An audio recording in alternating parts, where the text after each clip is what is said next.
just pulling away from that interview with the UK Prime Minister, but you will be able to hear much more about that throughout the day. You're watching BBC News.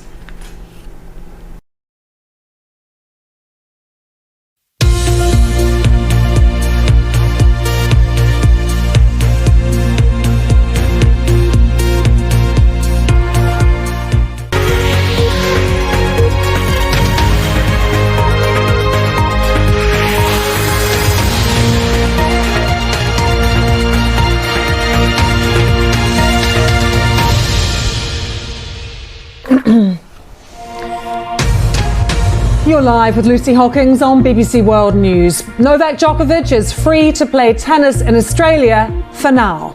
The tennis star has won his court appeal after being refused entry into the country, but the Australian government could use its powers to cancel his visa again. A court in Myanmar sentences Aung San Suu Kyi to another 4 years in prison after being convicted of more charges. High-stakes talks in Geneva between the US and Russia that could shape the future of Ukraine and the security of Europe. 19 people, including 9 children, die in a fire that engulfed a high-rise block of flats in New York. In the next half hour, we'll be live in Belgrade, Melbourne, Thailand and Geneva.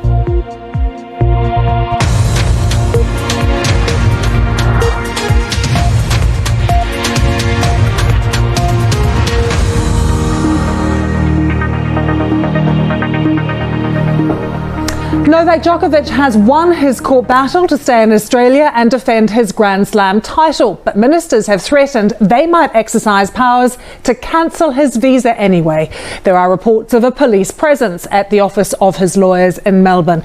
But now a court in military-ruled Myanmar has sentenced detained leader Aung San Suu Kyi to another 4 years in detention in jail. Now, she has been on trial for nearly a dozen cases that carried combined maximum sentences of more than 100 years in prison. Suu Kyi was ousted in a military coup almost a year ago and is accused of illegally importing and possessing walkie-talkies. This is a charge that she once again denies. Live now to Thailand, let's join our Southeast Asia correspondent Jonathan Head, who is there. Jonathan, there's been so little information about the proceedings. We can't speak to her lawyers as well. But this is a trial described by Human Rights Watch as a courtroom circus of secret proceedings on bogus charges. What is the goal of the junta here? Jonathan, thanks for joining us. Jonathan Head in Thailand. American and Russian officials are holding talks in Geneva at the start of a crucial week of diplomacy that could shape the future of Ukraine and the security of Europe. Western allies want to stop Russia from invading Ukraine. Moscow is looking for concessions from NATO. Let's join James Landau, who is live in Geneva for us now. Potentially, James, a huge amount at stake this week. Good to see you, James. Thanks so much. James Landau there. You're live with Lucy Hockings, still to come. I'll speak to a refugee being kept in the same hotel where Novak Djokovic was held as his visa row sheds light on Australia's immigration system. And we'll bring you more on that fire, terrible fire in New York that has claimed the lives of 19 people, including 9 children.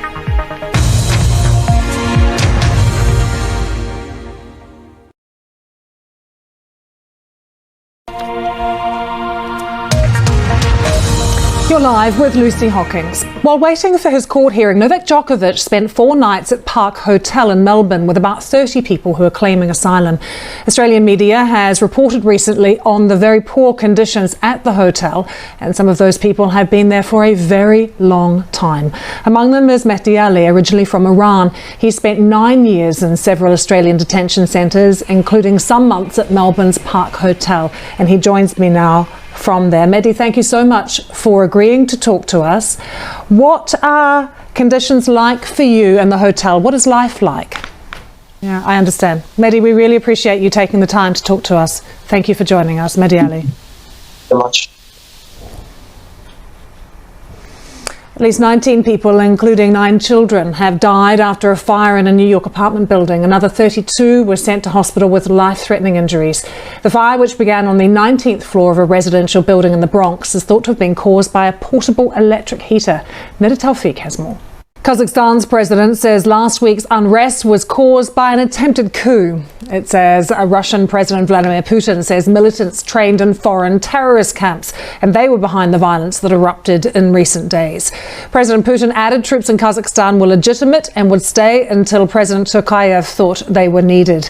Our reporter Olga Evshina explains what evidence there is to support the claim that the unrest was caused by an attempted coup. Let's bring you what we have heard from the Golden Globes. Very much scaled down this year, a virtual event, and it was The Power of the Dog that became the second film directed by a woman to win Best Drama at the awards ceremony. As I mentioned, very scaled back private ceremony replacing the usual red carpet event in response to heavy criticism last year after it emerged that the voting panel of around 100 people had no black members. But Steven Spielberg's remake of the classic 1961 movie West Side Story won Best Musical or Comedy, and two of its stars as well, Rachel Zegler and Ariana DeBose, received acting prizes as well. But the Netflix-produced Western The Power of the Dog took 3 awards, including Best Director for Jane Campion. You can reach me on Twitter. I'm at Lucy Hockings BBC, and I've got the headlines for you coming up.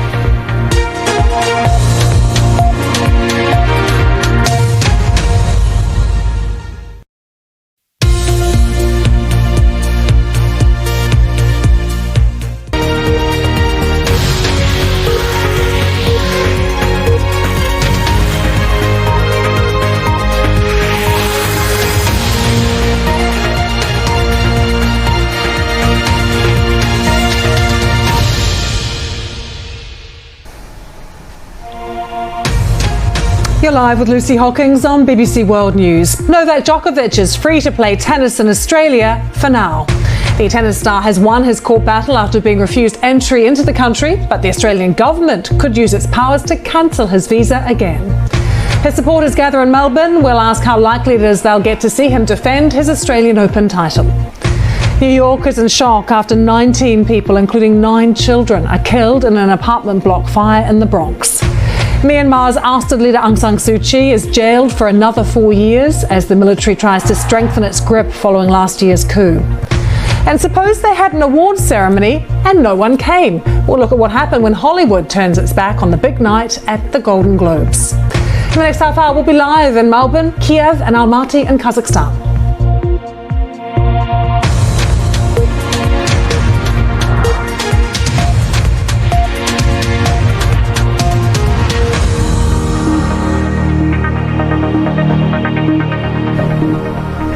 Novak Djokovic has won his court battle to stay in Australia and defend his Grand Slam title, but ministers have threatened they might exercise powers to cancel his visa anyway. There are reports of a police presence at the office of his lawyers in Melbourne. Well, let's go to Melbourne and look at another angle to this story, the politics and the clash between state and federal law on this case. I'm joined by Paul Sackle, who is a political reporter at The Age newspaper. Paul, good to see you. This has obviously become a really big political football in Australia. Take us through the different elements. I think we'll have to come back to you then, Paul. Good to see you. Thanks so much. Late at night in Melbourne. We're following developments as things get underway tomorrow, of course, as well.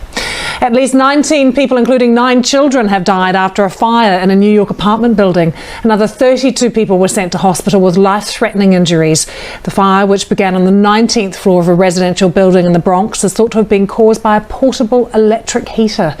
Our correspondent Neda Taufik has more. A court in military-ruled Myanmar has sentenced detained leader Aung San Suu Kyi to another 4 years in detention in jail. She's on trial for nearly a dozen cases that carry combined maximum sentences of more than 100 years in prison. Ms Suu Kyi was ousted in a military coup almost a year ago and is accused of illegally importing and possessing walkie-talkies, charges she denies. Here's our Southeast Asia correspondent Jonathan Head, who is in Thailand. I asked him what the goal of the junta is here. You're live with Lucy Hockings. Still to come. The president of Kazakhstan says the unrest in his country was caused by terrorists who were planning a coup with around 8,000 people detained. We'll be live as well in Kiev as Russian and US diplomats meet to discuss the tensions on Ukraine's border with Russia.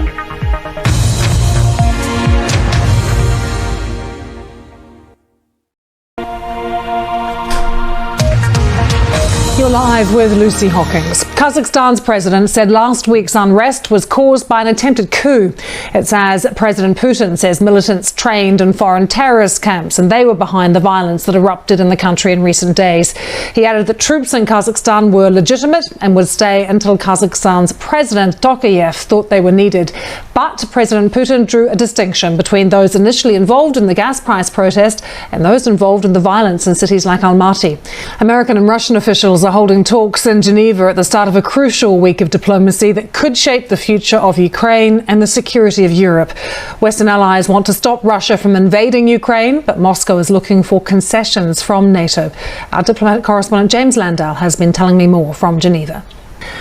Do stay with us. I'm very excited because coming up we're going to take you live to Cameroon as the Africa Cup of Nations tournament gets underway, and the hosts had a win yesterday. We'll be live there in a moment.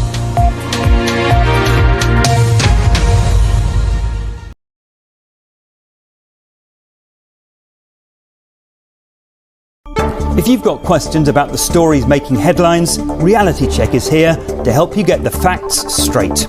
Our team of experts examine the evidence and cut through the spin. Join me, Chris Morris, here on BBC World News, or go to bbc.com/Reality Check.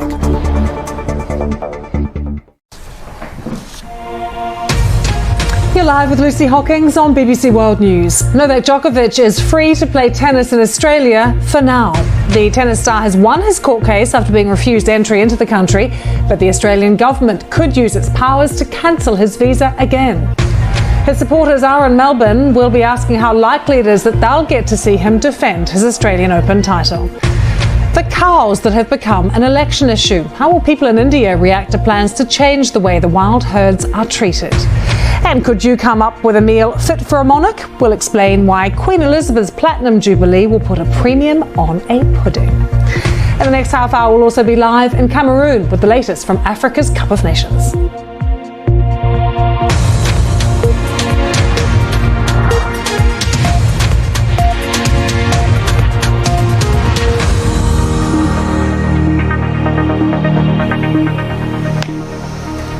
Let's return to our top story, where the Australian government is considering whether to deport Novak Djokovic, despite losing a court case that ruled the tennis star could stay in the country. It's not clear when a final decision will be made.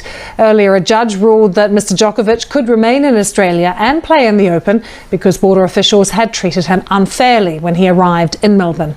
Mehdi Ali speaking to me from Melbourne.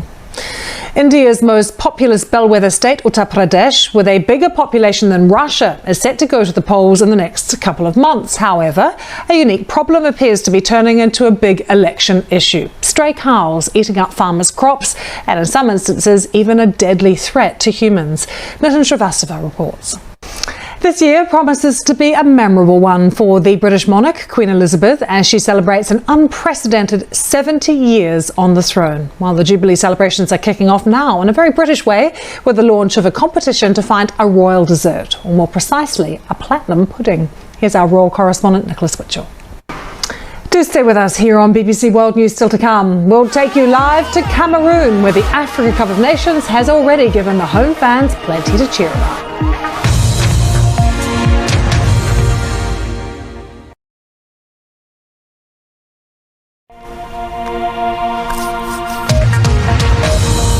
You're live with Lucy Hockings. Let's talk football. The Africa Cup of Nations is underway. AFCON 2021 was delayed because of the pandemic, but for these fans, it was worth the wait. Let's return now, move away again from football and go back to tennis. Well, it's all sorts of things, isn't it? Tennis, the pandemic, regulations, politics as well. The Australian government right now deliberating whether to expel Novak Djokovic after he won his case to remain in the country to defend his Australian Open title. Let's talk to Robert Maul, who reports on tennis for the Sun newspaper and is going to be covering the Australian Open. Robert, good to see you. How closely do you think athletes from right around the world are watching this case, and how much do you think it could be influencing decisions they're making around whether or not to get vaccinated? Really interesting to talk to you and get your thoughts. Robert, thank you so much for joining us. The Power of the Dog has become the second film directed by a woman to win Best Drama at the Golden Globes. Steven Spielberg's West Side Story was the other big winner. A scaled-back private ceremony has replaced the usual red carpet event in response to heavy criticism last year after it emerged that the voting panel of around 100 people had no black members. A few of the predicted winners there from the Golden Globes. I'll see you again tomorrow. Bye-bye.